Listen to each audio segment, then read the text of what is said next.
மனுஷனாக பிறந்துட்டோன்னு வச்சுக்கோங்களேன், ப்ராப்ளம்ஸே இல்லாத மனிதன் எங்கேயுமே கிடையாது.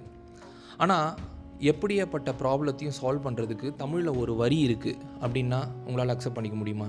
இருக்குங்க. செய்யுள் சொல்கிறேன் பாருங்கள். செம்மான் மகளை திருடும் திருடன், பெம்மான் முருகன் பிறவான் இரவான், சும்மா இரு சொல் அற என்றலுமே, அம்மா பொருளொன்றும் அறிந்திலனே அப்படின்னு சொல்லிட்டு பாடினது அருணகிரிநாதர். என்ன பாடியிருக்காரு, என்ன பர்பஸ்க்காக இந்த பாட்டை பாடியிருக்காரு?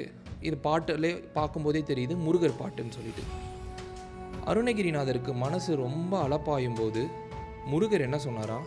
காட்சி கொடுத்து எதுவுமே பேசலை, சும்மா இரு சொல்லற. ஏன்னா அவருக்கு தெரியும் அருணகிரிநாதர் இப்போ நம்ம சொல்கிறது எதையுமே கேட்கறதுக்கான மனநிலையில் இல்லை. உள்ளே ரொம்ப அவ்வளோ வயலன்ஸ் உள்ளே ஓடிட்டுருக்கு, அவ்வளோ தாட்ஸ் மைண்டுக்குள்ளே இருக்குது. இப்போ நம்ம சொன்னோம்னா எதுவும் புரியாது. அதனால் என்ன சொல்லிட்டார் அருணகிரிநாதர்? பொறுமையாக இருப்பா, பேசாத, எதுவும் பண்ணாத, சும்மா இரு அப்படின்னு சொல்லி. பல வருடம் கழித்து அவர் அந்த சும்மா இருந்த காரணத்தினால நிறைய விஷயங்கள் அவருக்கு புலப்பட்டது. அந்த மாதிரி தான் அவர் வாயிலேருந்து திருப்புகழாக வந்தது, கந்தர் அனுபூதி வந்தது, கந்தர் அலங்காரம் வந்தது, எல்லாமே வந்துச்சு.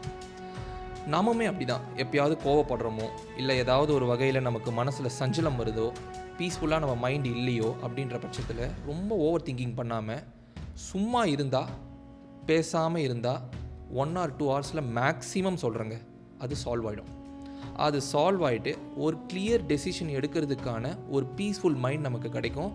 நாம் எடுக்கிற டெசிஷன்ஸ் எல்லாமே பீஸ்ஃபுல்லாக இருக்கும். இது என்னுடைய எக்ஸ்பீரியன்ஸில் நான் அஃப்கோர்ஸ் நான் மாஸ்டர் பண்ணல, but still I am trying this and it works. So Tamil செய்யுளில் இல்லாதது எதுவுமே இல்லைங்க. என்ன கேட்டிங்கன்னா இதான் பகுத்தறிதல்.